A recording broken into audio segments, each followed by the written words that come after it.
Uh, Good morning, guys. So what I want to do is just take a second and walk through what we did on Friday when some of us weren't here, uh, so that we don't get too far behind. So I'm putting this out. I won't go over this stuff in class unless you guys have questions about it. Um, and this will just be posted on Schoology for you guys to look at your leisure. So um, let me do this. Basically what we're looking at and our next kind of question here, because we've finished the previous chapter, right? Previous chapter on what happens to currents, what happens to particles when they're in magnetic fields, right? We've seen that currents can create magnetic fields and currents are affected by magnetic fields. And the question then becomes, can magnetic fields create currents? And that's what we want to kind of answer in this chapter.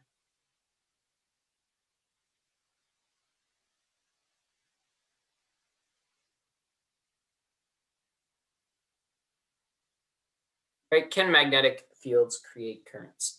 Um, and the simple answer is yes, they can. Now, the difficult part is looking at why, right? Why can or how do magnetic fields create current? And that's what we're going to look at, right? How do magnetic fields create currents, and what happens because of those currents, right? So the simple answer is yes, but let's look at kind of how that happens, right? How are magnetic fields creating currents?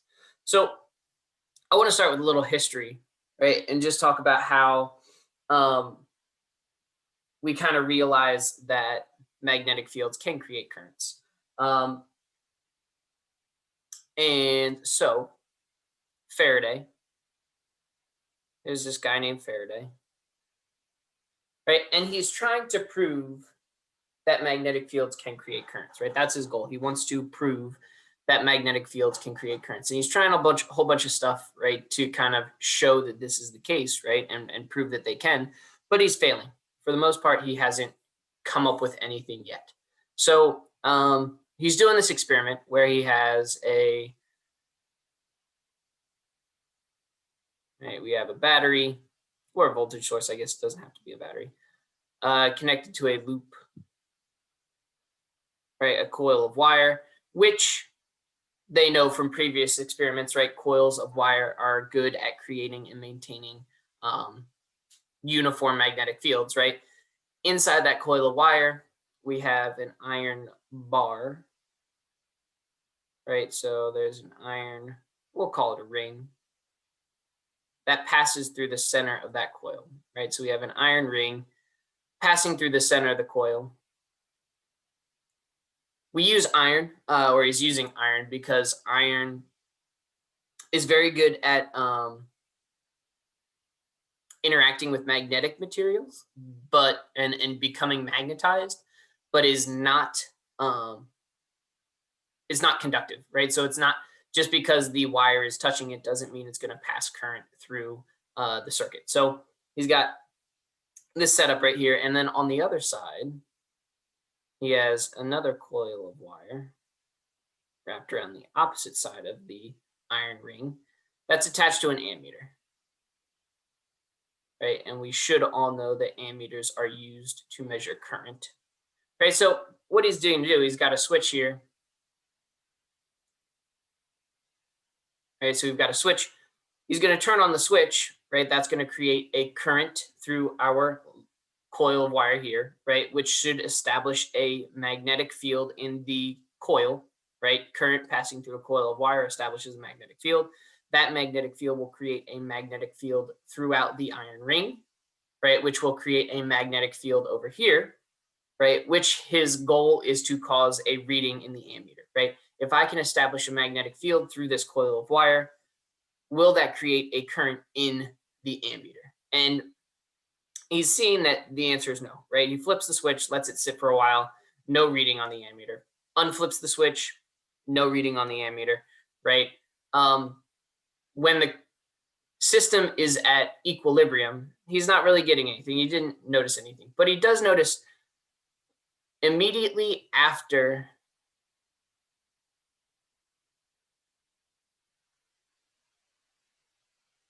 the switch is flipped, meaning closed or open, right? Both ways.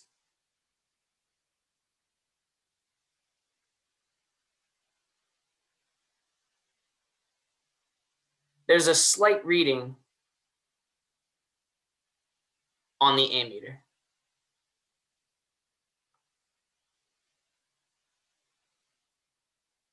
So for a split second, after the switch is flipped, either open or closed, we get a slight reading in the ammeter, right? There's a tick that shows that for a split second, there was current passing through the circuit. All right, and so his hypothesis, right? Faraday comes up with this idea, right? Okay, obviously constant magnetic fields are not creating current because when the switch is flipped and stays flipped, nothing gets read on the ammeter. But changing magnetic fields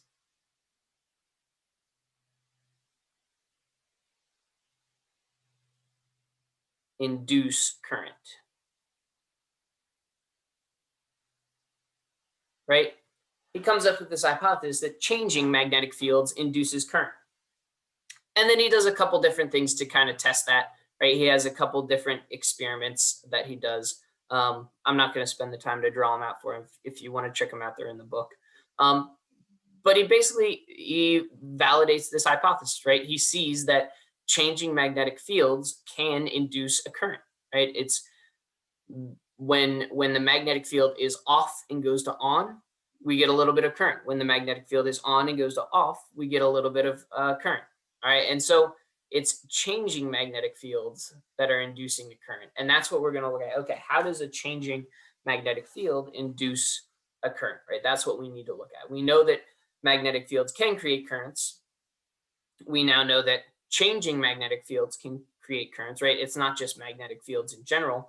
But let's look at how that happens, right? How does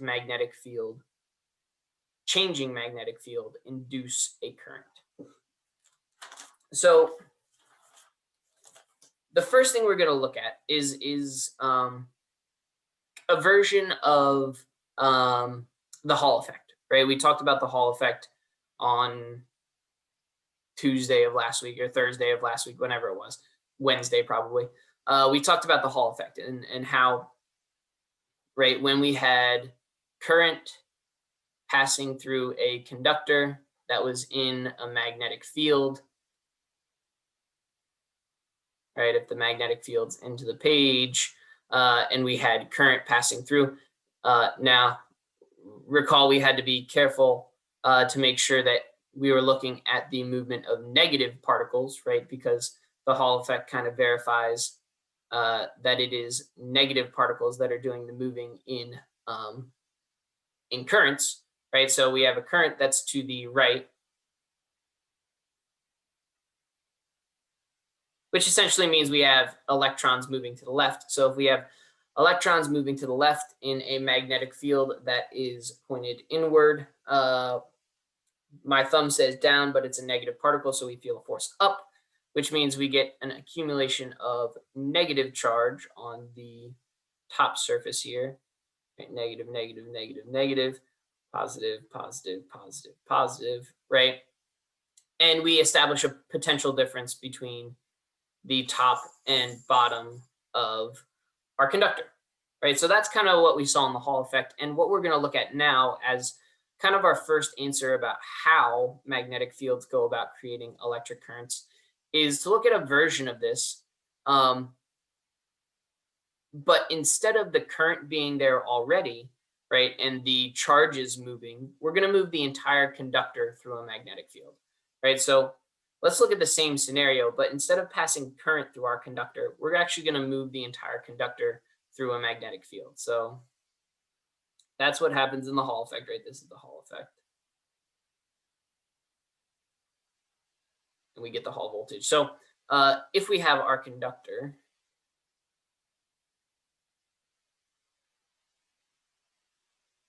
and we'll look at positive charges, we'll see that it doesn't matter whether we're looking at positive charges or negative charges for moving the entire conductor.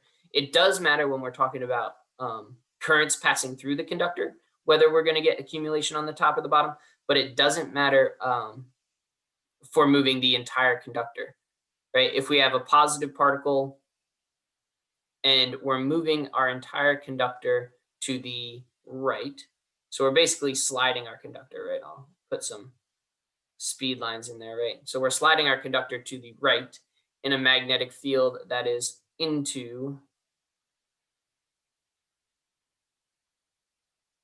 the page, right? So this is B, this is V. What direction does my positive particle feel a force? Well, velocity to the right, magnetic field into the page. My thumb is pointing up. So a positive particle that is inside this conductor that is being moved to the right through a magnetic field into the page is going to feel a force. I'll use brown. What a great color for force. Upward. Right? It's going to feel a force upward, right? This is the magnetic force upward, which means we'll get an accumulation of positive charge on the top surface and accumulation of negative charge. That's a plus, not a minus. And an accumulation of negative charge on the bottom surface. And if we look at, say, a negative particle, right, just to verify that we get the same result regardless if we're looking at positive charge carriers and negative charge carriers, right? If we have a negative particle moving to the right in a magnetic field, right, this is what we would get for a positive particle. Negative particles obviously feel a force the opposite way, which means they feel a force down, and we get the same accumulation, right? Regardless of whether we're looking at positives or negatives, the positives are going to accumulate on the upper surface, negatives are going to accumulate on the bottom surface, which, like we said, establishes a potential difference. So between our top and bottom plate here, we have a potential difference, right? We're creating a potential difference between the top plate and the bottom plate, or sorry, the top of the plate and the bottom of the plate. So what kind of happens there, right? What's the result, right? Just like we looked at magnetic fields and electric fields balancing for the Hall effect, right? As our charges start to accumulate, right? So we end up with a whole bunch of positive charges at the top, negative charges at the bottom, right? We start to establish an electric field that goes from positive to negative, right? So we have an electric field along with our potential difference, right? That opposes the force that we're seeing on our positive particle, right? We had a positive particle here that was feeling a magnetic force upward. Now it's in an electric field, it's going to feel an electric force downward, right? Because positive particles feel forces with electric field lines. So we get an Fe, right? Can't really see that. Right? We get an electric force downward, and eventually those will balance out, right? The electric force and the magnetic force will balance out. And we'll end up with our system reaching equilibrium when the magnetic force and the electric force are equal, right? So we end up with magnetic force equaling electric force, right? And we can set up equations for that and look at, which we did with the Hall effect as well, right? We said, okay, QVB, everything's perpendicular, so we don't have to worry about signs. QE, Q's cancel, we get the electric field is equal to the velocity of our conductor times the magnetic field, right? And we can kind of stop there and say, okay, the magnetic or the charges inside our conductor right here, right, are feeling a magnetic force because they're moving in a magnetic field. They're feeling an electric force because we've established this charge difference between the top and bottom plate. Those forces are equal, and we establish a field relationship, right? The electric field is equal to the velocity of our conductor, I guess I should draw the velocity of the conductor back in there, right? Our conductor is still moving to the right, right? The velocity of the conductor times the magnetic field.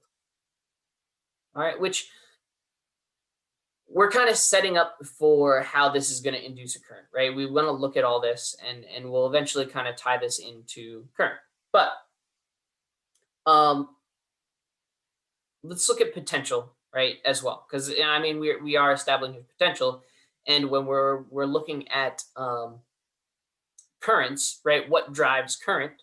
Driving current is a difference in potential, right? When we look at batteries, right, we talk about the potential difference, right? This is a 9-volt battery or whatever it is, right? Because the potential difference between the top and bottom is 9 volts. So let's look at the potential difference and see if we can figure out a way to write the potential difference in terms of the magnetic field and the velocity, right? Because that's really what we're worried about, right? How does the magnetic field establish this current? So if we look at the potential difference,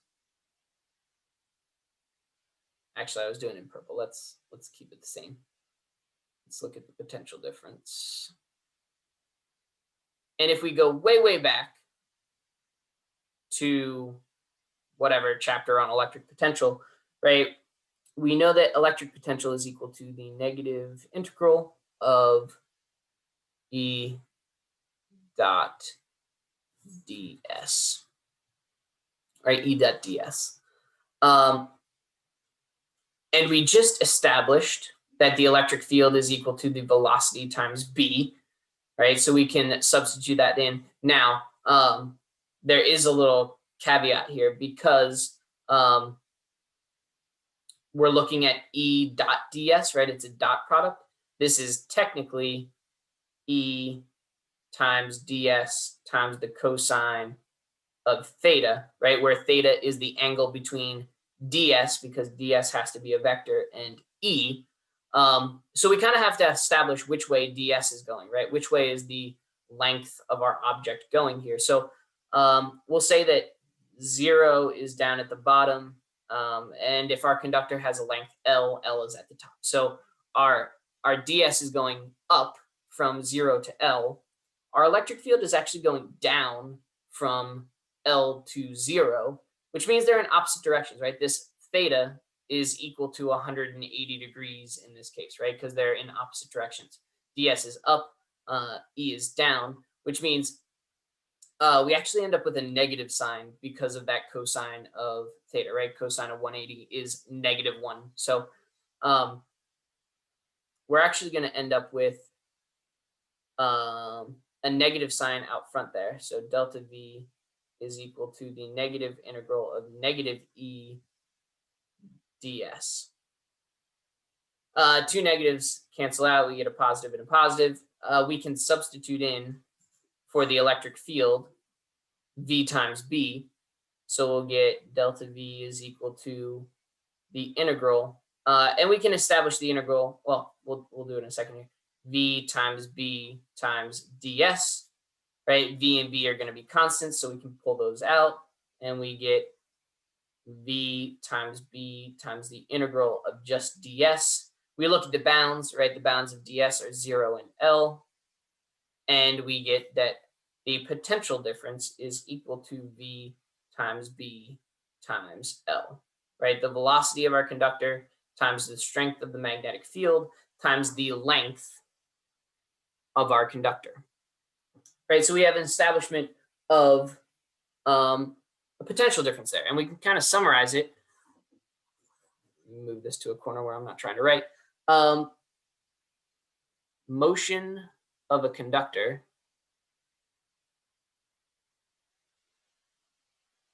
is O in a magnetic field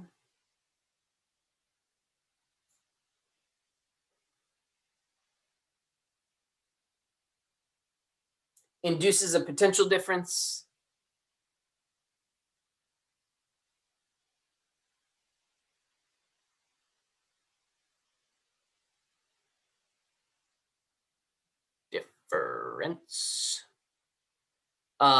delta V equals VBL. between the ends of the conductor.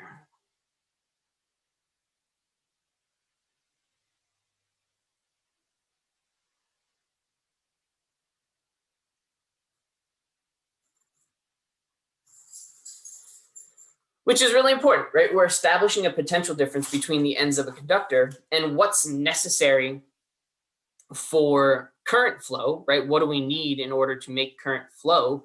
We need a potential difference. So we've seen that moving a conductor in a magnetic field can establish a potential difference. And that potential difference has the ability to drive current, right? Just like a battery has potential difference. Our conductor is going to have potential difference.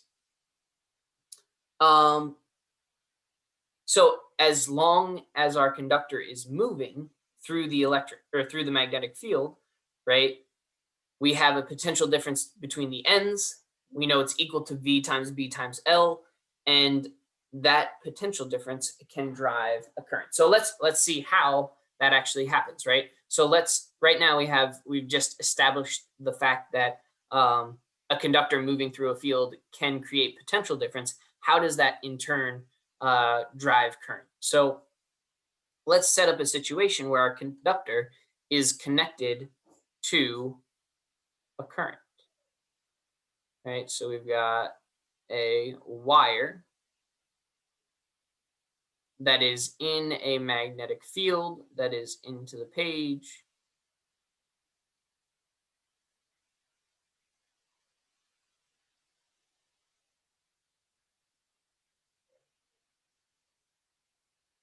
I probably didn't need to draw this many X's, but I did. All right, and we have a conductor on this wire, right, that is connected but allowed to slide. So our conductor is connected to the wire, but it's allowed to slide along the wire, right? So it can move left and right, almost like a trombone slide, right? It's able to slide back and forth. So we've got this conductor, we're able to slide it. So if we slide it out, right, we give it velocity away from the circuit, right? We've seen that forces positive particles upward, right? With an electric field that's equal to V times B. Well, sorry, I guess I should say first. It forces the particles upward. And now instead of accumulating at the top, right, they have a path to follow, right? These positive charges that are accumulating at the top now have a path to follow, and they can travel around the circuit, right? And we end up establishing a current, in this case, counterclockwise through our circuit, right? And that's really it. We essentially are looking at, okay, this is like a battery that has a positive and negative terminal, right? But instead of being created by chemical energy, right, this potential is being created by mechanical energy, by us literally pulling the conductor through the magnetic field, right? And that is allowing a current to flow. So we end up with a current, right, I, and I probably should have used a different color, but whatever. We end up with a current. And if we look at Ohm's law, right, Ohm's law being V equals I times R, we can actually look at a relationship here, right? I equals delta V over R. We know what this delta V is for a moving conductor in an electric field. It's equal to V times B times L over R. And now we have an equation for the current of a particle, or of a current created by a conductor moving through a magnetic field. So not only do we have the establishment of current, right, the idea that we can actually create the current, we actually have an equation that measures it, right, that we can actually use to find a value for the current depending on how fast or how slow we're pulling the wire and the strength of the magnetic field. There is one kind of interesting thing that happens, though, because of what we're doing here, right? And it's almost the same as like whenever we have mechanical motion on Earth, right? Uh, Usually there's a friction force there that resists that motion, right? Some force is always doing work against us, because if we didn't have work going against us, we'd be able to create infinite amounts of energy, right? There's always a force that's kind of opposing um, the motion that we're trying to create, right? And in this situation, right, you might be able to say, okay, there's probably some friction between the um terminals, if you will, of our conductor and the wire. But it even goes a little bit beyond that, because if we look at this scenario in terms of the current that we are creating, right? So let's focus in on just the current, right? Let's go a little bit bigger than the positive particles and negative particles. But let's say, okay, we've established a current in this conductor that we are moving to the right, which, like I said, we have to continue moving to the right. As soon as this conductor stops moving, um, the magnetic force goes away and the current goes away, right? So the conductor has to be moving the whole time. So as we're moving this conductor, we're creating a current through the conductor, right, up this way, right? Again, going around this way. We know we still have a magnetic field, because if we don't have the magnetic field, again, we don't have the B, we don't have current, right? You can't just move a current or move a conductor and end up with a current. It has to be in a magnetic field. But here we see, we we know, right, from last chapter that currents in magnetic fields also experience forces, right? So now we're not just looking at the particle and the force that the particle feels upwards, right? Now we've also established a current, and currents themselves feel forces in magnetic fields, right? Magnetic forces in magnetic fields, right? So if we look at this current, um, current's going up, magnetic field is in, we actually create a magnetic field. By establishing that current, we create a magnetic field, or a magnetic force, I guess I should say, that points to the left. Now, why is that a problem, right? If when we create a current, we create a magnetic force to the left, right? We're trying to move the conductor to the right, right? Our velocity here is to the right. So as we're trying to move the conductor to the right, we're actually creating a force because of the current that opposes us to the left. So the opposing force in this case, right, like friction or like air resistance or whatever, right, this resistive force is actually a magnetic force. The magnetic force is like, nah, I don't actually want to create that current. I know that you're trying to do this to me, but I don't want that current to happen. It's going to try and stop you from creating that current. So you actually have to apply a constant pulling force to this conductor to oppose the magnetic force that you're inducing. Right? So this is not just a thing where you like give the conductor a little push and the conductor will just move at constant velocity, right? As soon as you stop pushing on that conductor, the magnetic force that you're creating by inducing that current is going to stop the conductor from moving. So if you want to keep the conductor moving, you have to constantly apply a pulling force to oppose the magnetic force that you're creating. And we can actually look at what the value of that pulling force has to be, because we know um, magnetic force is equal to I times L times B, right? Especially when everything is equal, right? Or sorry, perpendicular. When everything's perpendicular, magnetic force is equal to ILB. We know the pulling force has to oppose that, right? So the pulling force is going to be equal to ILB as well. And now we have an equation for I based on velocity, magnetic field, and length. So we can plug that in as well. And we get that the pulling force, right, the force that we need to apply to keep the conductor moving at constant speed, or we could just look at it as the magnetic force that's induced when we move our conductor, V times B times L over R times L times B. We can obviously distribute there, and we get that our pulling force and our magnetic force, right? We'll say that this is equal to both of those, is equal to V times B squared times L squared over R.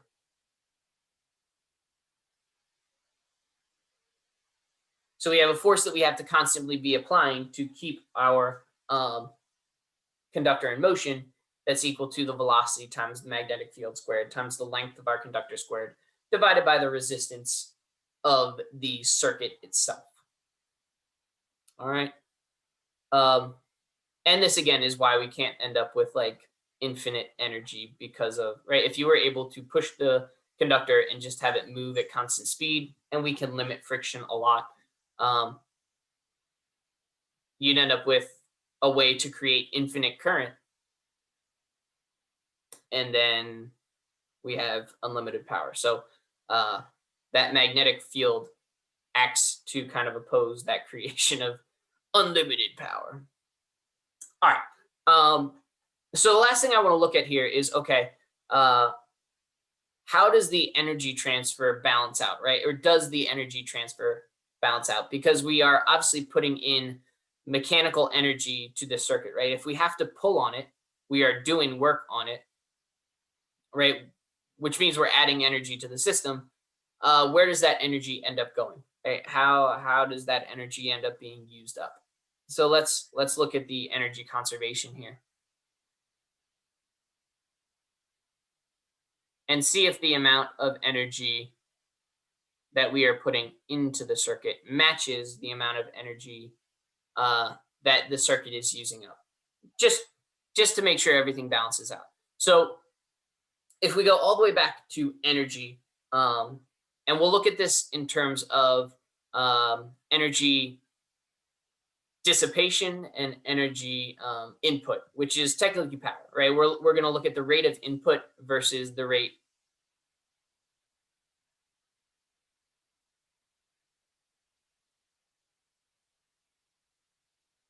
of dissipation. I don't know how to spell dissipation. The rate of dissipation. I'm going to say it's an I and just assume that I'm correct.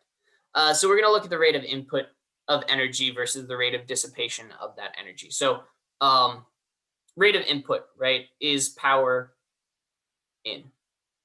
So the power in is because of our pulling force on the conductor. So we're going to do the power input in terms of force. So if we go all the way back to power, like mechanical power is equal to force times velocity, right? The force at which we are applying, or the force that we're applying times the velocity at which we are applying it. And this is our pulling force, which if we look back at the last slide is equal to V times B squared L squared over R. So we get the power input is equal to V times B squared times L squared over R times V, which makes it V squared B squared L squared over R. All right, so that's our power input in terms of the variables that we're looking at, right? The velocity of our conductor, the magnetic field that we're moving through, the length of our conductor, and the resistance of the circuit. And then looking at rate of dissipation, right? Power dissipation in a circuit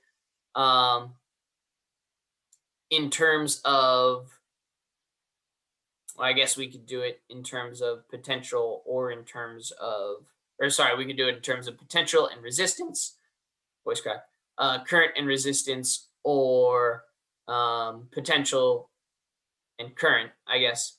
Any of them work. I'm going to do it in terms of current.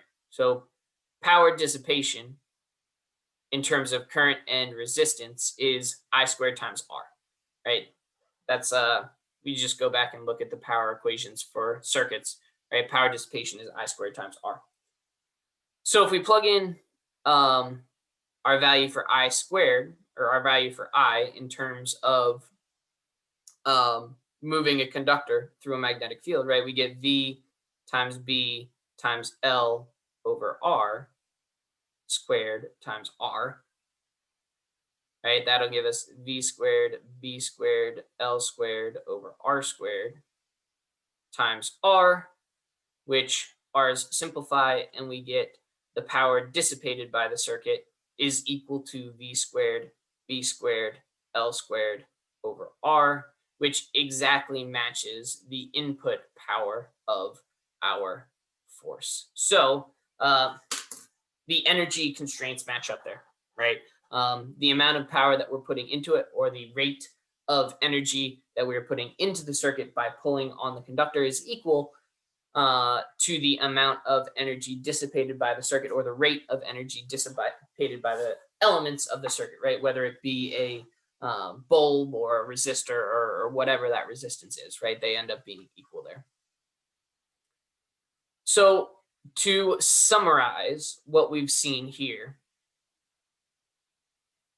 right? And let's take a second. Basically what we're seeing in this scenario is a conversion or a transfer of energy between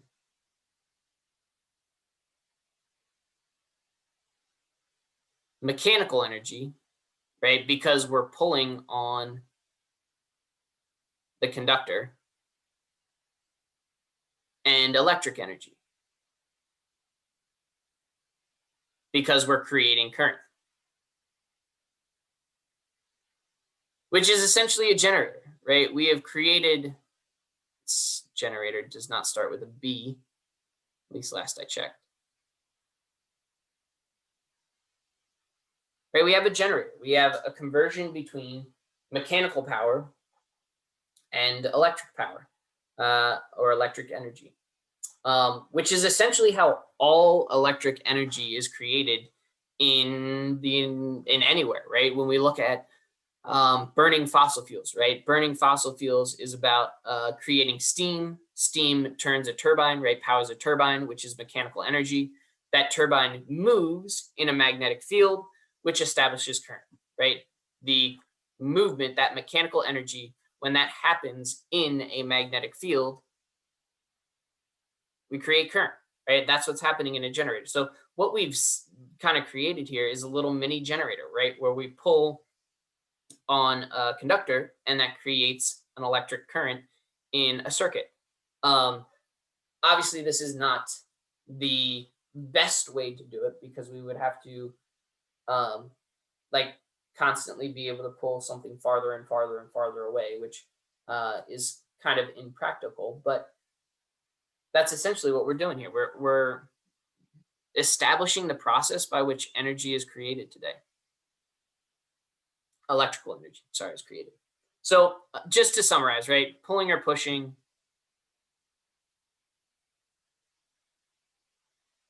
a conductor. I don't know why I want to spell conductor with a C. In a magnetic field.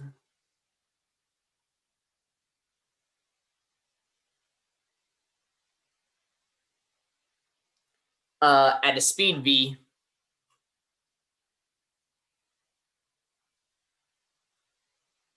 Creates a motional EMF,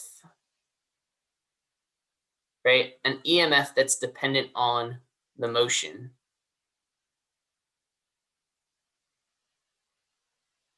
Or a potential difference, right? It's all the same thing.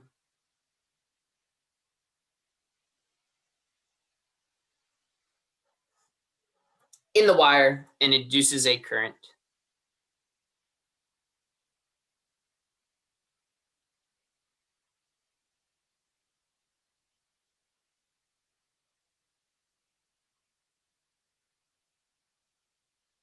Right? I equals VBL over R.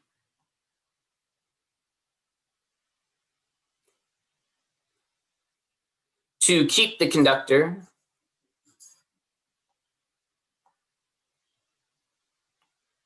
in motion,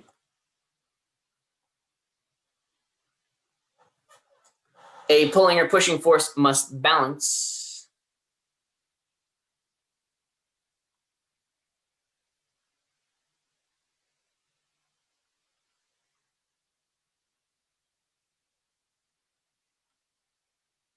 the magnetic force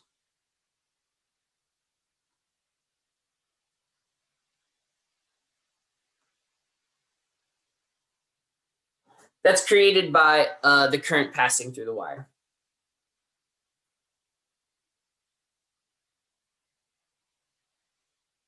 So the magnetic force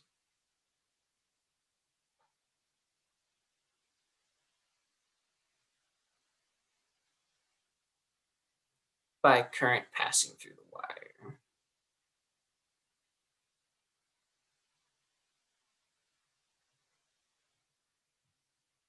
Or the conductor, right? Current passing through the conductor.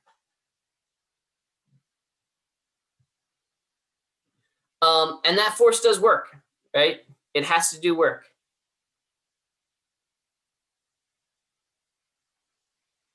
And that's where the energy is coming from to create the current in the magnetic, or create the current in the circuit.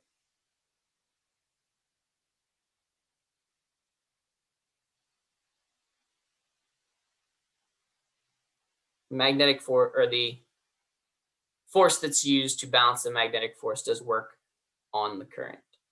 And 3, the work done by the pulling pushing force exactly balances the power dissipated by the current.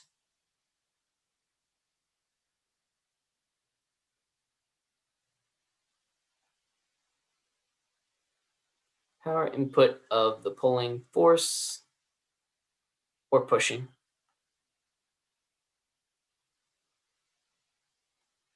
FRCE. Can I spell, please?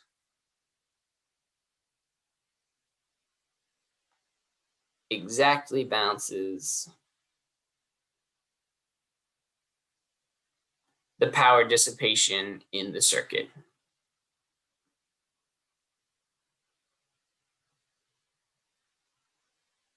In the circuit.